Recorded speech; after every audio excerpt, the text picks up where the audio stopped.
Okay guys, unfortunately I can't be here today, so I'm going to talk you through what we would have gone through in class in terms of introducing your major assignment on World War II, which is your historical inquiry. As you know, we've been through in class and you've all had your initial plan for your historical inquiry approved for me, and so the way that you'll document what you're doing for this task is in this Google Doc that I've posted onto Google Classroom. So this is your personal learning journal and should document and link to all of the work that you do as part of this learning.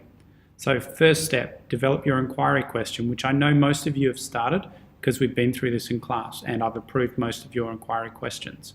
In the space below, you need to really develop and record your inquiry question, and it needs to include the who, what, where, when that we've been through in class, but also you need to be clear about how your inquiry is going to deal with historical significance, which is the impact that this event had on the greater world, or the impact that it had on the lives of particular individuals, on cause and effect, so what were the events leading up to and subsequent to the event, and continuity and change.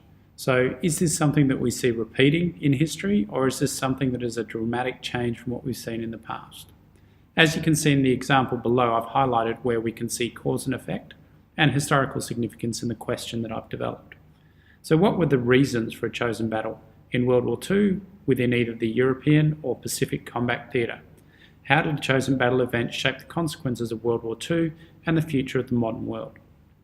So we can see the what is the battle in World War II, is the when, and the where is the Europe or Pacific theatre. And then in terms of cause and effect, we talk about the reasons behind the battle. And in terms of historical significance, we talk about the consequences of World War II and the future of the modern world. Your first job is to write your own inquiry question in the space in this box. Pause the video now until you've completed that task. Okay, so we've got our inquiry questions typed in and you know exactly what you're doing. Now, just to refresh on what the task is, you're required to research an historical event, social or technological change related to the European or Pacific theatre of World War II. And the reason why you're doing this is to discuss and evaluate the chosen event or experience in the broader historical context of World War II. You're also required to select the most appropriate method to present your information, and we've discussed these in class, and the purpose for this is so that you can improve your peers' understanding of your selected topic. As you can see in the dot points there, it's about identifying a topic of interest, developing your inquiry questions, and using the historical inquiry process that can be found by clicking this link. And you can read that one in your own time. And then you will use a historical inquiry process to locate, organise and evaluate your historical sources and answer your key questions before analysing and synthesising the evidence and information from these sources in order to develop a research outcome. Now, the length of your outcome will be 500 to 800 words if written, 5 minutes if oral or multimodal. So how are we going to do this? Step 1, identify your event, which most of you have done. Step 2, use a Coggle mind map to frame your research questions. What I've done is I've given you some basic ones that need to be in everyone's inquiry questions, and then of course you can build on these if required. Read the instructions for further detail. Conducting your research. So you'll need to locate, organise and evaluate sources. Now we do this in a structured way in history, and so I've attached a document that will help you to work through. Now I've made it so that it will make you make a copy, so this becomes your document, and you need to make sure that you turn in all of your historical sources as part of your research log, which we'll go through in a minute. So you need to document the title of your event, the title of your document, the type of document, and if you need a different type of document, just delete what I've written in there and type in the kind of document that you've got. Author, who wrote this, who do you think it was written for, purpose of the document, and the key points. The so what section. So if the document was written as military history, the so what would be something like, therefore it is accurate, however certain information may have been withdrawn from the source because of intelligence or the need to keep information quiet. So what we're looking for in the so what is your assessment of what you think the author or purpose of the document was and how that is going to only portray one perspective in the document.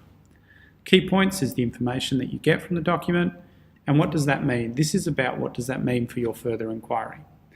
And then lastly, after reading that source, what more questions do you have? What questions have not been answered, and how could you find the answer? So, back to conducting our research. Evaluating your historical sources. The way you're going to record this is through your research log. You'll locate and write down the name, origin and purpose of the source, identify whether it's primary or secondary, and what mode it is. Is it written, visual or spoken? You'll paste a link to your document with your source analysis, and I've given you another link to that here. And if you don't know how to paste a link to your source, you need to click on the blue share button in any Google Doc, and what you'll see is this link coming up. You can go click shareable link. Anyone with the link can view, copy that, and then paste it in there.